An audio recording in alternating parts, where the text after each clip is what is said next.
ভগবানের ইচ্ছে ছাড়া গাছের পাতাও নড়ে না। জগতের নাথ জগন্নাথের অসংখ্য লীলা আছে।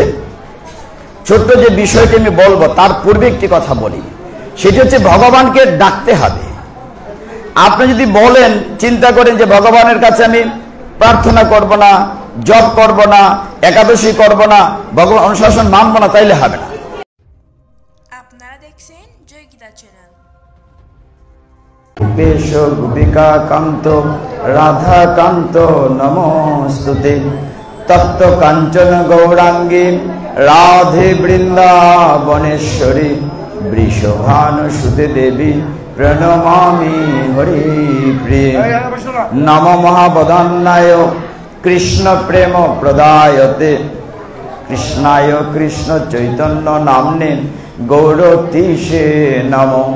নারায়ণং নমস্কৃত্য নরং চৈব নরোত্তমং, দেবীং সরস্বতীং ব্যাসং ততো জয় মুদিরয়েৎ।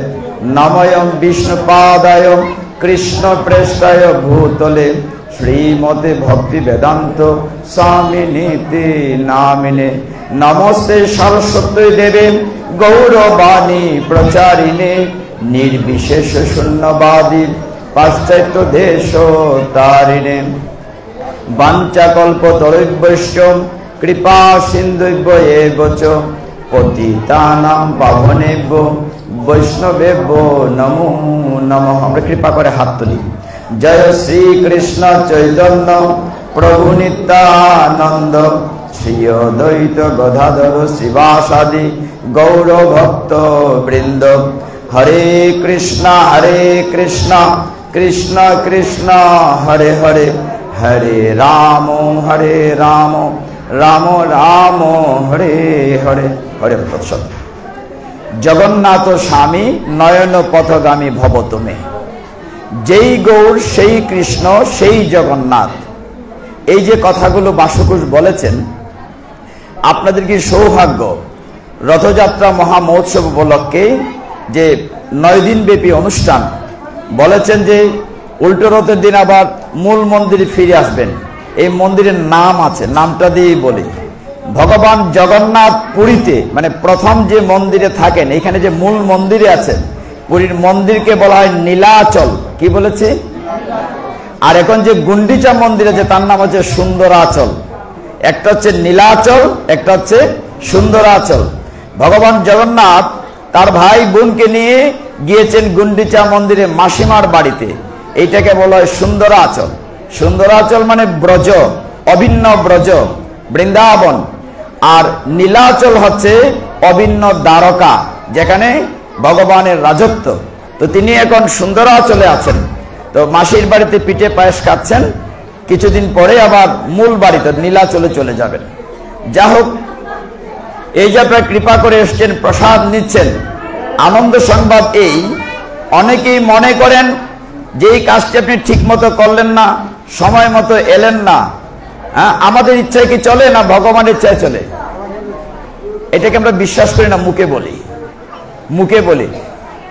শাস্ত্র বলছে ভগবান হচ্ছেন মূল নিয়ন্ত্রণ। জগন্নাথ ভগবানের ইচ্ছে ছাড়া গাছের একটি পাতাও নড়ে না। কিন্তু আমরা বলি কি, কোনো ভালো কাজ করলে বলি বেটা আমি করছি, দেখছস না নেই, আর খারাপ কাজ করলে না এটা ভগবানে করছে, দূর দেলাই ভগবানের উপরে বেটা তার কথা হয় না। কিন্তু আমাদের এই বিশ্বাসটা দুর্বল আছে। ভগবানের ইচ্ছে ছাড়া কিচ্ছুটি হয় না। শাস্ত্রে বলছে ভগবান জগন্নাথ আপনার স্নান যাত্রায় স্নান করিয়েছেন, মনে আছে? পূর্ণিমাতে যখন স্নান যাত্রায় স্নান করিয়েছেন সমস্ত ভক্তরা। দেখুন, আমরা বিভিন্ন মন্দিরে বিভিন্ন বিগ্রহ দর্শন করতে যাই, আর জগন্নাথ কতটা কৃপালু, তিনি প্রত্যেক বছর মূল মন্দির ছেড়ে রাস্তায় বেরিয়ে যান আপনাদের দর্শন দেওয়ার জন্য। হরি বল। অন্য দেবতাকে, অন্য বিগ্রহ দেখতে আমরা মন্দিরে যাই, আর তিনি বেরিয়ে পড়েন আপনাদেরকে দেখা দেওয়ার জন্য। শাস্ত্র বলছে যে রথ হচ্ছে বামনং দৃষ্টা পুনর্জন্ম ন বিদ্যতে, অর্থাৎ রথের উপরে বামন রূপী জগন্নাথকে দর্শন করলে আর এই জ্বালাময় জগতে আসতে হয় না, আপনি সরাসরি ভগবত ধামে চলে যান। মানে কত পুণ্যময় বিষয়টি। শুধু যদি রথের দড়ি ধরতে পারেন, শুধু দর্শন করতে পারেন, তাহলেই আপনার এই পুনর্জন্ম থেকে মুক্তি পাবেন। তো তিনি যে সর্বনিয়ন্ত্রা, এই যে বলছিলাম ভগবানের ইচ্ছা ছাড়া কিচ্ছুটি হয় না। স্নান যাত্রার পরে ভক্তরা ভালোবেসে এত জল দুধ দিয়েছেন, অভিষেক, জগন্নাথের জ্বর হয়েছিল, ঠিক না? 15 দিন পর্দার আড়ালে জগন্নাথ ছিলেন। সেই সময়টিকে আমরা বলি অনবসর কাল। 15 দিন পরে তিনি যখন নবযৌবন রূপে রথে বেরুলেন, আষাঢ় মাসের শুক্লপক্ষের দ্বিতীয়া তিথিতে নতুন করে সেজে নবযৌবন, এই রূপটি দেখার জন্য সমস্ত দেবদেবীরা জগন্নাথকে দেখতে আসেন রথে উঠার আগে। ওই যে বলতেছিলাম যে ওনার ইচ্ছা ছাড়া কিচ্ছু হয় না, এই কথাটা বোঝানোর জন্য। তো জগন্নাথ, বলদেব, সুভদ্রা মহারানী যখন নবযৌবন রূপ লাভ করলেন, সাজলেন, সমস্ত দেবদেবীরা রাত্রে আসেন দেখতে। আর আমরা যারা অভাগা আছি, আপনাদের মতো ভক্ত যারা আছেন, আমি নরাধম, আমরা দিনের বেলা নবরাগ দেখতে যাই, নতুন যৌবন রূপটি দেখতে যাই, যখন নবকলেবর নতুন করে অঙ্গরাগ হয় রথে উঠানোর আগে, যেদিন গুন্ডিচা মন্দির মার্জন করা হয়। দেবতারা রাত্রে দর্শন করতে আসেন। তো একদিন হলো কি, একবার সমস্ত দেবদেবীরা জগন্নাথ রথে ওঠার আগে দর্শন করতে আসলেন রাত্রিবেলা। সমস্ত দেবতারা দেখে গেলেন, কিন্তু যমরাজ, যাকে আমরা বলি ধর্মরাজ, যমরাজ কিন্তু খারাপ না, আপনার খারাপ ভেবে নিয়েন না। যমরাজ তো হচ্ছে জাস্টিস, বিচারক। আমার কর্ম অনুযায়ী আমার কয় মাসের জেল হবে, কোন নরকে যাব। ওই যে চিত্রগুপ্ত আছে এখানে, সে রেকর্ড করছে সারা জীবন আপনি কি করছেন। মৃত্যুর পরে যমরাজার বাড়ি হচ্ছে সংযমনীপুরী, জমালয়ে না, এটা শুদ্ধ নাম হচ্ছে সংযমনীপুরী। সেইখানে নিয়ে এই খাতা দেখানো হয়, দেখো এই লোকটি সারা জীবন কি করেছে। আমার কর্ম অনুযায়ী পরবর্তী ফল দেয়। সমস্ত দেবতার আগে দর্শন করেছেন। যমরাজ এসছেন পরে জগন্নাথের মন্দিরে। তিনি এসেই জগন্নাথকে দর্শন করবেন, এমন সময় দেখলেন এই মন্দিরের ভেতরে নারকদের ছোট্ট একটি চড়ুই পাখি এদিক সেদিক উড়াউড়ি করতেছে। দেখে এরকম বড় করে তাকাচ্ছেন যমরাজ, যে এই পাখিটার তো এখানে থাকার কথা না, ওর তো অনেক দূর একটা দ্বীপে থাকার কথা, এটা গাছের কোটরে, তার তো আজকে মৃত্যু হবে। যমরাজের কাছে লিস্ট আছে না কার কোন দিন হবে, আজকে ওইখানে মৃত্যু হওয়ার কথা, এটা এখানে এলো কেন? খুব কটমট করে তাকাচ্ছেন। আচ্ছা ঠিক আছে, দেখবো কি করে এলো পাখি। আগে ভগবানকে প্রণাম করতে যাই। তো যমরাজ জগন্নাথকে প্রণাম করতে গেলেন। ভগবানের যে বাহন গরুড় পাখি, সমস্ত পাখিদের যে রাজা, সেই গরুড় পাখি এই দৃষ্টিটি দেখলো যে যমরাজ ছোট্ট পাখিটির দিকে যেভাবে তাকাচ্ছে, হয়তো তার মৃত্যু সমাগত। বড় পাখি গরুড়ের মায়া হলো যে আমার তো উচিত, আমার দলের লোক পাখি, তাকে বাঁচাতে হবে। গরুড় পাখি কি করলো, ছোট্ট পাখিটাকে কাঁধে করে নিয়ে 1000 মাইল বেগে ওই দ্বীপে নিরাপদ স্থানে ওই গাছের কুটুরে রেখে এসেছে। যাক বাবা, অন্তত যমের হাত থেকে বাঁচানো গেল। কিন্তু যমরাজ যখন জগন্নাথকে প্রণাম করলেন, প্রণাম করে বেরিয়ে দেখেন পাখিটা নাই। আরে গেল কি, ঘটনাটা কি? একটু আগে দেখলাম কোথায় গেল, তার তো মৃত্যু আর কথা, 1000 মাইল দূরে, আর অল্প সময় তো দূরে যাবেই বা কি করে। কিন্তু দেখা গেল যখন তার মৃত্যুর সময় এসেছে, ঠিক তখনই ওই যে কুটুরে তার মৃত্যু লেখা ছিল, সেইখানে একটা সাপ ছিল, এবং এই সাপটি পাখিটিকে দংশন করে তার মৃত্যু হয়েছে। হরিবল। মানে যখন যা হওয়ার তাই হবে, কাজে আপনি ইচ্ছে করলে পারবেন না। এই নিয়ে ভাগবতের একটা চমৎকার একটা কথা আছে শাস্ত্রে। একবার যমরাজের যে দূত থাকে, তার যে সৈন্য সামন্ত থাকে, তারা মৃত্যুর লিস্ট দিয়ে বিভিন্ন বাড়ি বাড়ি যায় যে কোন দিন কাকে নিয়ে যাবে। তো এক বাড়িতে, আপনার বাড়িতে একদিন গিয়েছে মনে করেন, যে বাড়িতে গিয়েছে ওই ভদ্রলোকের মৃত্যু সমাগত নিশ্চয়ই। যাওয়ার পরে ওই বাড়ির যিনি গৃহকর্তা ছিলেন, তিনি কি করলেন, ওই যমের দূতকে খুব আদর যত্ন করলেন। অনেকদিন পরে আসছে আমাদের বাড়িতে, আর যেহেতু আমার মৃত্যু সমাগত, দেখে একটু খাওয়া দাওয়া করে খুশি করতে পারি কিনা। যমদূতকে খুব ভালো করে খাওয়া দাওয়া করে ঘুম পাড়িয়েছে। এমন সময় তার ব্যাগের ভিতরে যে মৃত্যুর লিস্ট তালিকা আছে সেটা বের করেছে। বের করে ওই ভদ্রলোক চিন্তা করলেন, তার নামটা সবার উপরে দেখা যায় লেখা আছে, অর্থাৎ প্রথমেই তার দেহ নিয়ে যাবে, আত্মা নিয়ে যাবে। তখন ইনি কি করলেন, উপর থেকে নামটা কেটে নিচে লিখলেন, যাতে দেরিতে আরো কিছুদিন বাঁচেন। যা হোক, যমদূত যখন চলে যাবে, ঘুম থেকে উঠলেন, ঘুম থেকে উঠে ওই ভদ্রলোককে বললেন যে প্রভু, আপনার আদর আপ্যায়নে আমরা খুব খুশি হয়েছি, আমাদেরকে যত্ন করে খাইয়েছেন, আদর করেছেন, এত আদর করেছেন, এত যত্ন করেছেন, আপনাকে তো সবার আগে নিয়ে যেতে ইচ্ছে করছে না, এই যে লিস্টটা আপনার নাম তো সবার উপরে আছে, এটা খুললেন, বলে যে ঠিক আছে তাহলে এটা কাজ করি, আপনাকে পরে নেব, লিস্টের নিচ থেকে শুরু করি, তারপরে আপনার নেব। কিন্তু আসলে ঘটনাটা কি, উনি নিজে কেটে নামটা নিজের নিচে লিখেছেন। হরি বল, নিচে নিলে কি হবে, তার নামে আগে চলে আসছে। এই জন্য বলছি, যখন যাওয়ার তখনই হবে। ভগবানের ইচ্ছে ছাড়া গাছের পাতাও নড়ে না। জগতের নাথ জগন্নাথের অসংখ্য লীলা আছে। ছোট্ট যে বিষয়টি আমি বলবো, তার পূর্বে একটি কথা বলি, সেটি হচ্ছে ভগবানকে ডাকতে হবে। আপনি যদি বলেন, চিন্তা করেন যে ভগবানের কাছে আমি প্রার্থনা করব না, জপ করব না, একাদশী করব না, ভগবান অনুশাসন মানব না, তাইলে হবে না। ভগবানকে ডাকতে হবে। আপনাদের মনে আছে মহাভারতে যখন উদ্ধব কৃষ্ণকে প্রশ্ন করেছিলেন যে দেখো, ওই পক্ষে শকুনি আছে, কৌরব পক্ষে শকুনি আছে, পাশা খেলায় চালাকি করে শকুনি জিতিয়ে দিয়েছে, চালাকি করে কৌরবদেরকে, দুর্যোধন দুঃশাসনকে।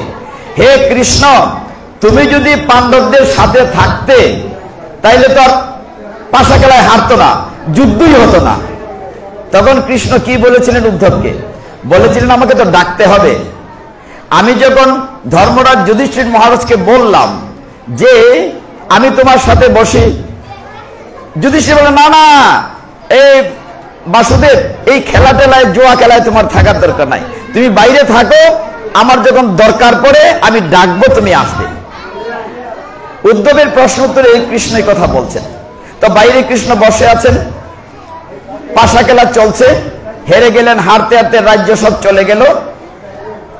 এক পর্যায়ে যখন সব হারতে হারতে পঞ্চপাণ্ডব তাদের স্ত্রী দ্রৌপদীকেও পাশা খেলায় ভেট রেখে হারিয়ে ফেললেন। যখন দ্রৌপদীকে দুর্যোধন নির্দেশ দিল, ভাই দুঃশাসনকে যাও, পাঞ্চালের চুলের মুঠি ধরে রাজসভায় নিয়ে এসে তাকে বিবস্ত্র করো, মানহানি করো, সম্ভ্রমহানি করো। দ্রৌপদীকে টেনে নিয়ে আসা হলো। দ্রৌপদীর আসল নাম হচ্ছে কৃষ্ণা, গায়ের রং কৃষ্ণবর্ণ, একদম ফর্সা না কিন্তু। এবং তিনি যজ্ঞ থেকে উঠেছেন বলে দ্রৌপদীর নাম হচ্ছে যজ্ঞসেনী। তিনি পাঞ্চাল দেশের কন্যা বলে নাম হচ্ছে পাঞ্চালী, আর ধ্রুপদ রাজার মেয়ে বলে নাম হচ্ছে দ্রৌপদী, মূল নাম হচ্ছে কৃষ্ণা। তো তিনি যেহেতু যজ্ঞসেনী, আমাদের মতো মাতৃগর্ভ থেকে জন্ম নেননি, যজ্ঞ থেকে উত্থিতা হয়েছেন। তো তিনি যখন চুলের মুঠি ধরে নিয়ে আসলেন, ভাবলেন তার বড় বড় শক্তিশালী স্বামীরা, শ্বশুর, দাদা শ্বশুর, বিশ্বদেব, তারা রক্ষা করবে, কেউ রক্ষা করছে না। যখন দেখলেন যে আমি নিজেকে নিজে রক্ষা করব, দ্রৌপদী ভাবলেন। ওইদিকে গেটের বাইরে কিন্তু রথে বসে কৃষ্ণ অপেক্ষা করছেন। যুধিষ্ঠির মহারাজ বলছিলেন ডাকলে আসবেন, একমাত্র জনার্দন, গোবিন্দের চরণ ছাড়ার কোনো উপায় নাই। তখন দুই হাত ছেড়ে বললেন, হা গোবিন্দ, তুমি আমায় রক্ষা করো।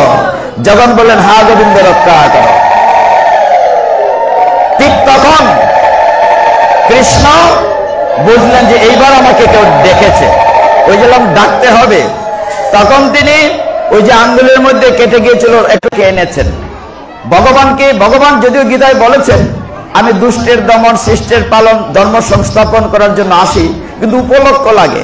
যেমন নরসিংহ অবতার রূপে পৃথিবীতে ভগবান এসেছিলেন, ডেকেছিল প্রহ্লাদ, একজনের ডাকতে হবে। যেমন প্রতিটি অবতারে আমরা দেখি এরকম একজন দেখেছেন। যেমনি এই যে জগন্নাথ দেখছেন, নারদ মুনি একবার দেখেছেন, এটা দাপর যুগে। আপনারা জানেন রোহিণী মাতার কাছে যখন সমস্ত ভগবান কৃষ্ণের 16,108 মহিষী বলছিলেন আমরা কৃষ্ণের তো সেবা করি, মা কৃষ্ণ কিন্তু ঘুমের মধ্যে হা রাধে হা রাধে এরকম করে চিৎকার করে। তা আমরা এতগুলো রানী, রুক্মিণী, সত্যভামা, জাহ্নবী, জাম্বুবতী, আমরা এতজন সেবা করি, আমাদের সেবায় কি খুশি না?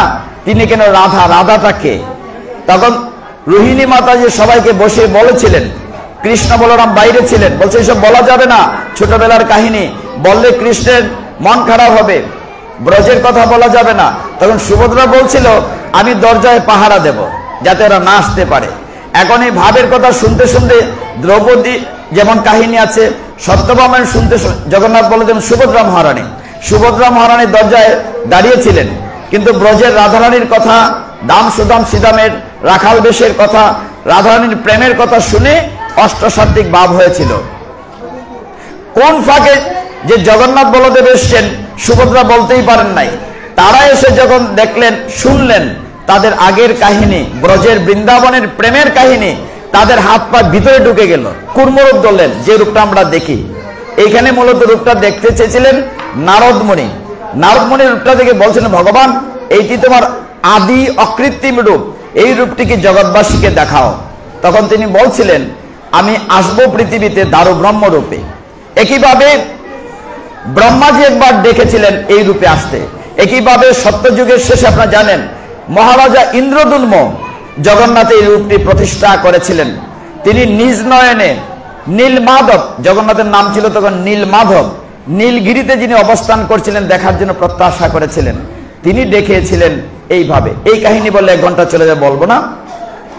নীলমাধব রূপে দেখতে চেয়েছিলেন, কিন্তু বালি ঝড়ে নীলগিরি পর্বত ঢেকে গিয়েছিল। পরবর্তীতে স্বপ্নাদেশ পেয়েছিলেন সমুদ্রে 3টা কাঠের খণ্ড ভেসে আসবে, ভেসে এসেছিল, তিনি উঠিয়েছিলেন, কিন্তু কেউ তা থেকে বিগ্রহ তৈরি করতে পারে না। তখন স্বয়ং বিশ্বকর্মা বৃদ্ধ ছুতারের বেশে অনন্ত মহারানার নামে জগন্নাথের বিগ্রহ কাষ্ঠখণ্ডে তৈরি করেছিলেন। শর্ত ছিল 15 দিন দরজা বন্ধ করা থাকবে, কেউ যেন না খুলে। ইন্দ্রদ্যুম্ন মহারাজার স্ত্রীর নাম হচ্ছে গুন্ডিচা।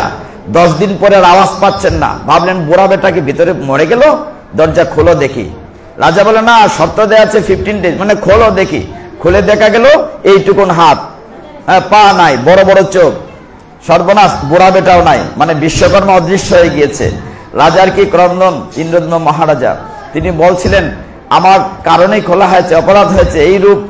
তখন ভগবান বলছিলেন, এইটি আমার আসল রূপ। বলে, তোমার যে আঙ্গুল নাই, বলে আঙ্গুল নাই হাত নাই মানে কি? তুমি আমার ভাবটা দেখো, এরকম না, এরকম জগন্নাথ। তার মানে কি? সবচেয়ে আপনার ভগবান হচ্ছেন জগন্নাথ। আপনি দেখেন কে সবচেয়ে ভালোবাসে? মা সন্তানকে ভালোবাসে, বন্ধু বান্ধবীকে ভালোবাসে, প্রেমিক প্রেমিকাকে ভালোবাসে। তখন কি করে? এরকম হাত বাড়িয়ে বুকে জড়িয়ে নেয়। অন্য কোনো দেব দেবীকে এরকম দৃশ্য আছে? আর কি কেউ বুকে জড়িয়ে নেয় না। কিন্তু জগন্নাথ, আপনার নীরব থাকলে চলবে, মাইক লাগবে না। আপনারা নীরব থাকেন, দয়া করে হয়ে যাবে। ইলেকট্রিসিটি কোনো ব্যাপার না। এখানে কতজন মানুষ? বড় জোর 50-60 জন, 500 লোক পর্যন্ত খালি গলায় চলে। তো জগন্নাথের এই যে বিগ্রহটি, তিনি বলেন এটি আমার আদি অকৃত্রিম রূপ। বলে, তোমার পা নাই যে দেখা যাচ্ছে? বলে, পা নাই মানে কি? আমার হাজার হাজার পা আছে, ভক্ত যেদিকে ডাকবে সেদিকেই যাবো। যে তোমার যে চোখ নাই, চোখের পলক নাই, এই যে আমাদের পলক আছে, চোখ বন্ধ করি। বলে, আমি চোখ বন্ধই করবো না, জগৎবাসীকে যাতে একসাথে দেখতে পারি, যে যেদিকে চায়। এর চোখে পলক নাই। বলছে যে তোমার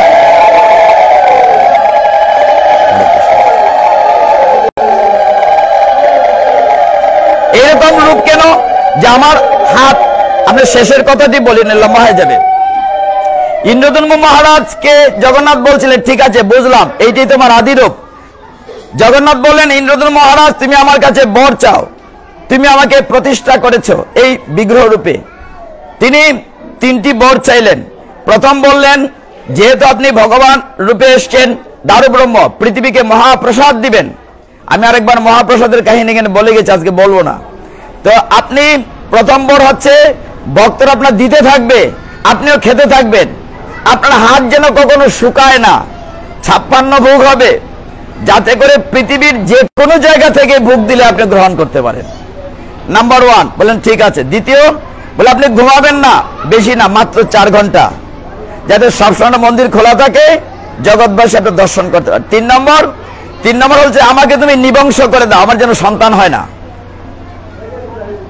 জগন্নাথ বলেন, এটা একটা বর হলো? মানুষের স্ত্রী পুত্র চায়, আর তুমি চাইলা তোমার কোনো সন্তান কেন? বলে যে পুরীতে এত বড় মন্দির করে দিয়েছি, যদি আমার সন্তান থাকে তাইলে ভাগাভাগি হবে না? এক ছেলে বলবে আমার মন্দির, আরেক ছেলে বলবে ওইটা। মন্দির হচ্ছে সমগ্র জগৎবাসীর, পুরী মন্দিরটি সকল ভক্তের জন্য। এই কারণে এটা যেন বংশ না থাকে। পাশে দাঁড়িয়েছিলেন গুন্ডিচা দেবী, ওই রাজার স্ত্রী। তিনি কাঁদছেন। কেন মা তুমি কাঁদছো কেন? ওই যে রাজা বর চাইলেন আমার কোনো সন্তান হবে না। বলে কেন, আমি তোমার সন্তান, তুমি খুশি তো? বলে না, তুমি আমাকে কি ডাকবে?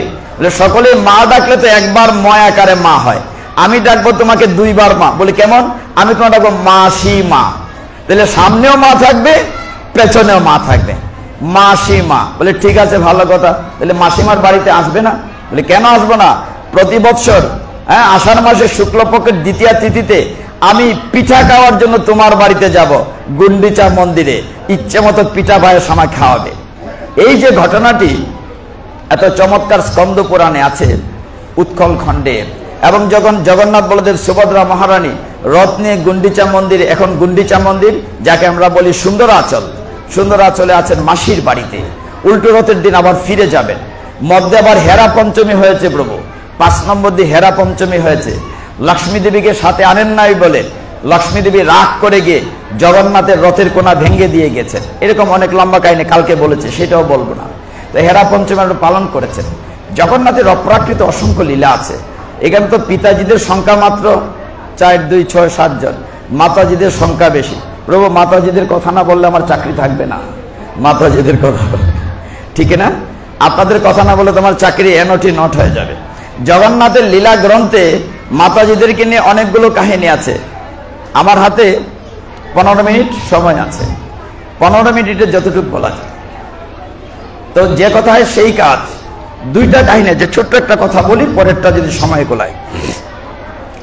জগন্নাথের পুরীতে এলাকাতে একজন বৃদ্ধা মহিলা ছিলেন, তার নাম ছিল করমা বা করার মা, করার দেবী।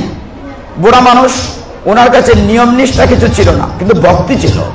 তিনি জগন্নাথকে ভালোবাসতেন। প্রতিদিন খিচুড়ি রান্না করতেন আর জগন্নাথ বেদি থেকে নিয়ে নেমে গিয়ে একটি বালকের বেশ ধরে খেতেন। একদিন ওই করমা দেবীর বাড়িতে একজন সাধু আসছে। আয়সা দেখে ওই বৃদ্ধা মহিলা স্নান না করে, বাসন না বেজেই রান্না করা শুরু করেছে। আর এটা করছে কি? এটা তো হয় না। ভগবানের রান্না করতে গেলে স্নান করতে হবে, বাসন ধুইতে হবে, চুলা লেপতে হবে, পরিষ্কার সুচে। হায় হায়, এত কিছু! আমি তোমার ছেলেকে খাওয়াই, মানে জগন্নাথকে খাওয়াই। এই নিয়ম নিষ্ঠার কারণে পরের দিন তিনি শুরু করলেন, স্নান করলেন, বাসন ধুইতে গেলেন। এমন সময় জগন্নাথ চলে, মা খিচুড়ি হয়েছে? বলে না না, একটু অপেক্ষা করো। চলে গেলেন জগন্নাথ। আবার এসে দেখেন কেবল রান্না বসিয়েছেন, সবজি, স্নান করে ধুয়ে ইত্যাদি করে। শেষের বার এসে দেখলেন খিচুড়ি কেবল নামানো হয়েছে, গরম গরম। তো খিচুড়ি তাড়াহুড়ো করে জগন্নাথ খেলেন। এদিকে ঘন্টা বেজে গেল মন্দিরে। জগন্নাথ তো আবার আসল রূপে বালকের বেশ ছেড়ে চলে গেলেন মন্দিরে। তাড়াহুড়া করে মুখের খিচুড়ি আর মুছা হলো না, পরিষ্কার করা হলো না।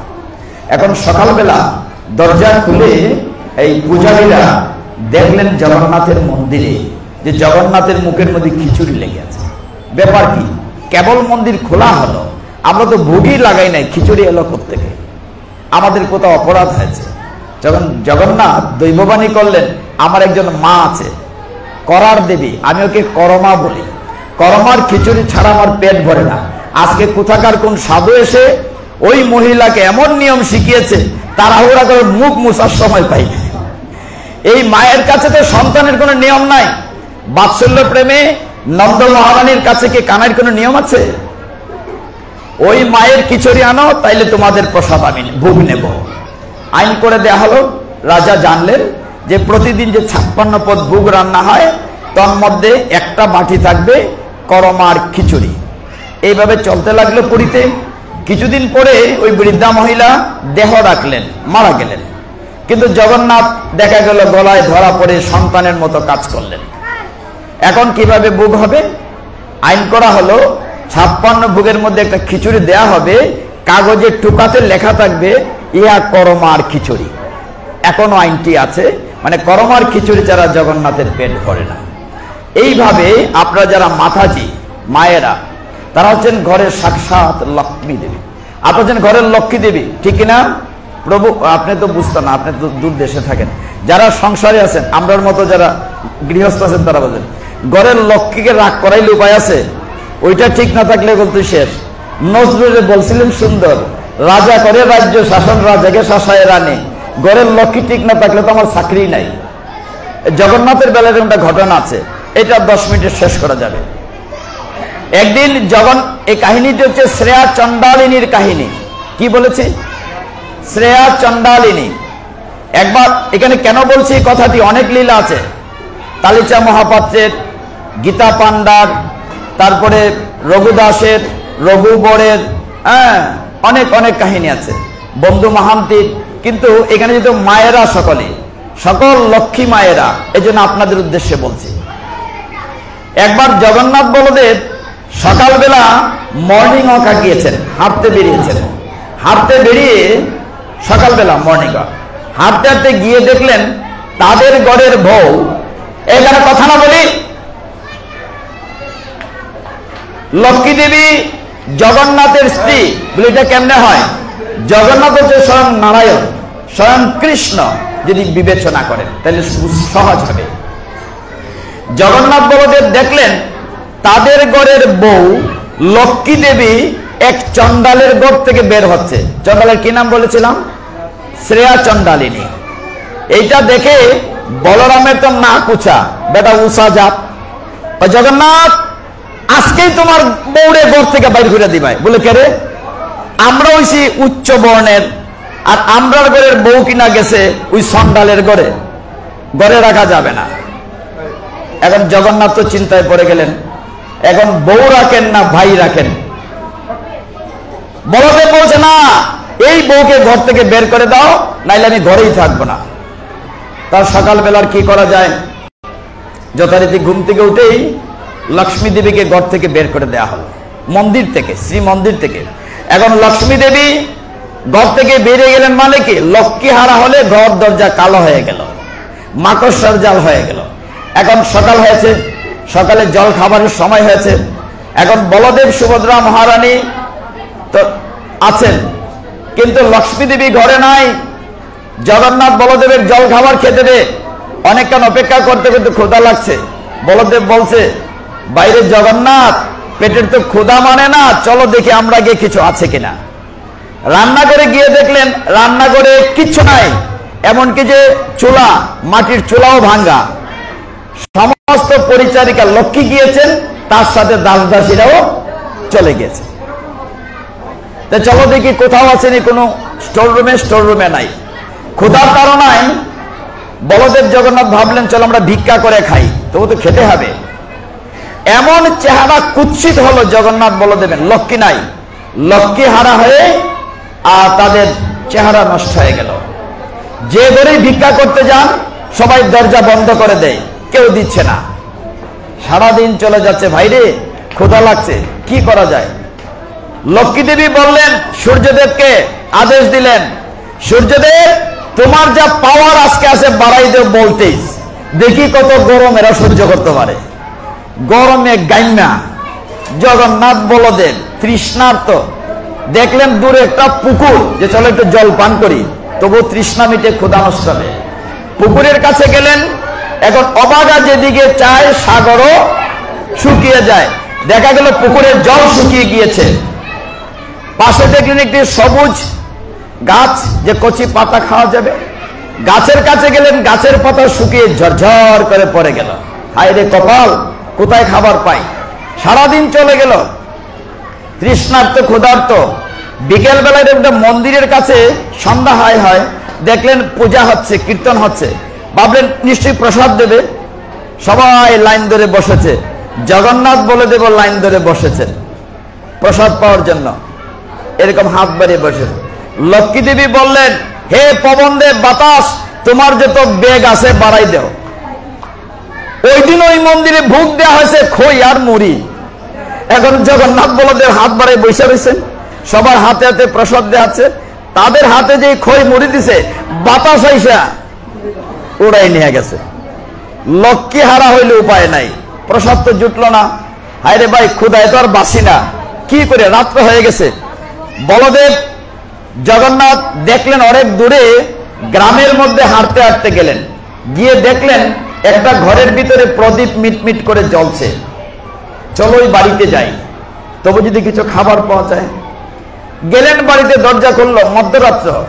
কিন্তু বলদেবের তো না কুচা, এই আমি তোমাদের হাতের রান্না খাই না, তোমাদের ঘরে যদি চাল ডাল থাকে তাহলে দাও, আমরা রান্না করে খাবো। তো যেই কথা সেই কাজ। রাত্রিবেলা গভীর রাত্রে পেটে ক্ষুধা লাগছে, জোগাড় যন্ত্র দেয়া হলো, প্রায় ভোর হয়ে যাচ্ছে। আমরা যারা মন্দিরে থাকি আপনারা সকলে যেন আমরা 3:30টায় উঠি, ভোরবেলা 3:30টায় উঠতে হয়। তো রান্নার আয়োজন করার জন্য ভাইকে বলেন, ভাই জগন্নাথ তুমি একটু কষ্ট করে রান্না করো, আমি একটু স্নান করে আসি। এদিকে লক্ষ্মী দেবী বললেন অগ্নিদেবকে, এই আগুন দেবতা ভুলে এদের সোলার যাইবাই না, দেখি কেমনে রান্ধে। এখন জগন্নাথ তো রান্না করতে শুরু করেছেন, কিন্তু আগুন আর জ্বলে না। এই সুঙ্গা দিয়া ফুয়াইতে ফুয়াইতে, সুঙ্গা তো চিনেন, শহরের লোকে সুঙ্গা চিনে না। আমি দিন গেছিলাম কোথায়, বলছিলাম সুঙ্গা খিতা, এখন তো গ্যাসের চুলা টুক করে জ্বলে জায়গা। আগে খাসা লাকে জ্বলতো না, সুঙ্গা দিয়া বাসের সুঙ্গা দিয়ে ফু দেওয়ান লাগতো। এখন জগন্নাথ ফু দিচ্ছে, আগুনটা আর জ্বলে না, ধোঁয়ায় চোখ মুখ অন্ধকার।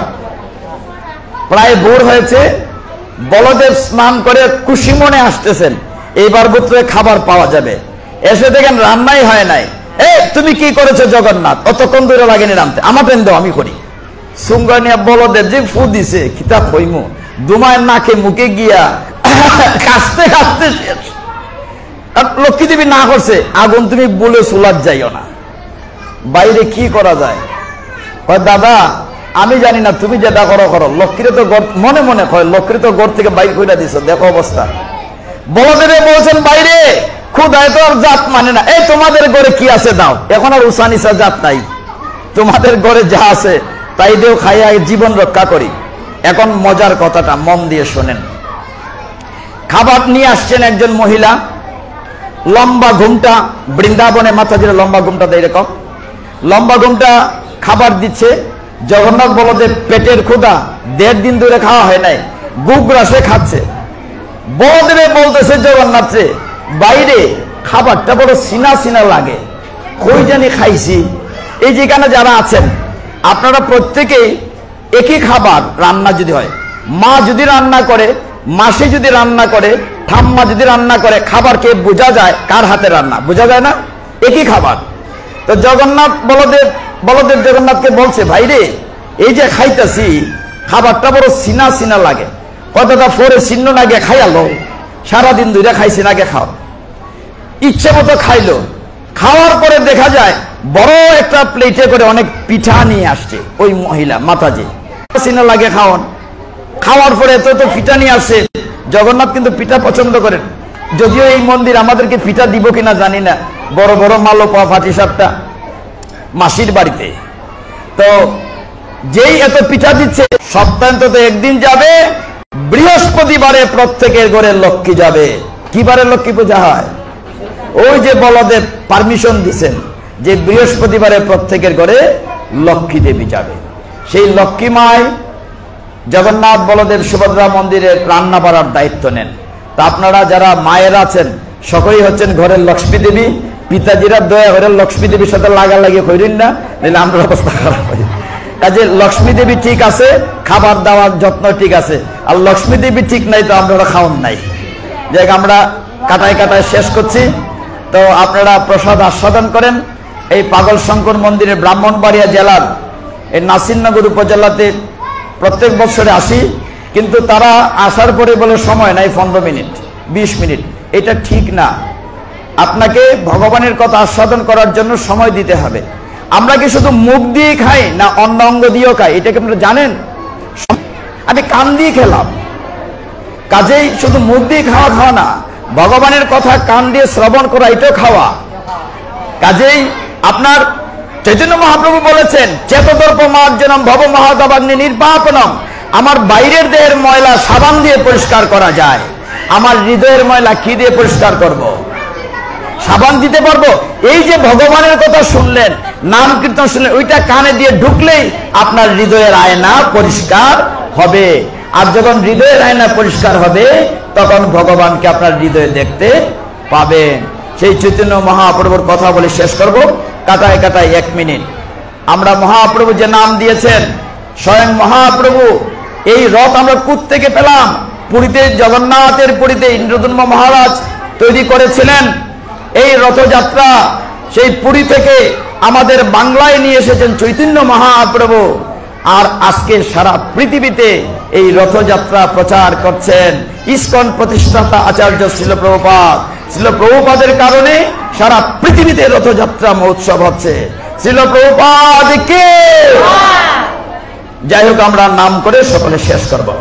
হরে কৃষ্ণ কৃষ্ণ কৃষ্ণ হরে হরে, হরে রাম রাম রাম হরে হরে, হরে কৃষ্ণ কৃষ্ণ কৃষ্ণ হরে হরে, হরে রাম রাম রাম হরে হরে, হরে কৃষ্ণ কৃষ্ণ কৃষ্ণ হরে হরে, হরে রাম রাম রাম হরে হরে।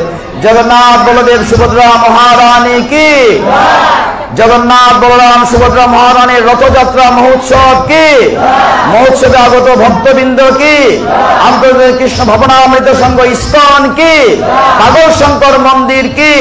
ইসকন প্রতিষ্ঠাতা আচার্য শ্রীল প্রভুপাদ কি। জয় Sitaram. Subscribe to our YouTube channel.